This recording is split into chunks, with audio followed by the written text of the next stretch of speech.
מרטסאקר כבלם. אבל יש לה את אלכסיס סנצ'ס שנכנס עכשיו אל הרחבה ובועט וגם כובש 1-0 ארסנל. את הפעולה הזאת מהאגף הימני, הנה היציאה קדימה, מרטסאקר הוא זה שבנגיעה הראשונה נותן לו את הכדור, כשסנצ'ס מקבל את האחד על אחד, הוא יודע מה לעשות, הוא חולף שם בקלילות על פני שחקן ההגנה, כאשר הל משחקת עם 3 שחקני הגנה בלבד, והוא חולף שם על פני דורסון ועושה את ה-1-0.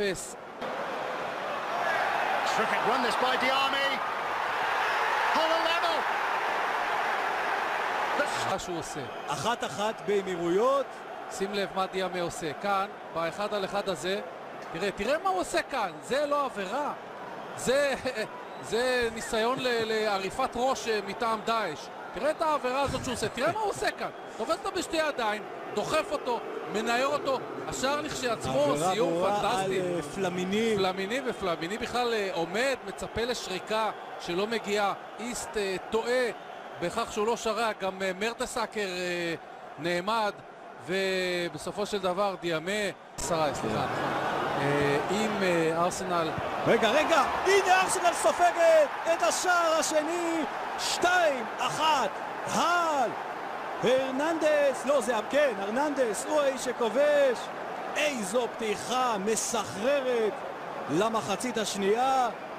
וואו, הבן הרננדס מתרומם שם גבוה ושם את השלישי שלו, העונה בליגה, יופי של שער. כן, שער מצוין, קודם כל תנועה מצוינת כאן, התקפה של הל, שמירה לקויה של מרטסאקר. תראה את מרטסאקר, בלם גבה קומה, אבל הוא זז בכבדות, הולך לאחור, הרננדס מגיע לפניו להגבהה המצוינת הזאת. איזה תנועה נהדרת, צ'סני אין לו סיכוי לעצור את הכדור הזה, הוא רק מלטף אותו בקצות האצבעות. אבל בוא נחכה קצת, כי ארסנל בבית בכל זאת לוחצת ותוקפת, וכשיש לה סנצ'ז עם הפעולה הנהדרת הזאת, תראה מה הוא עושה כאן, מושך אליו את השחקנים ובזמן משחרר לוולבק.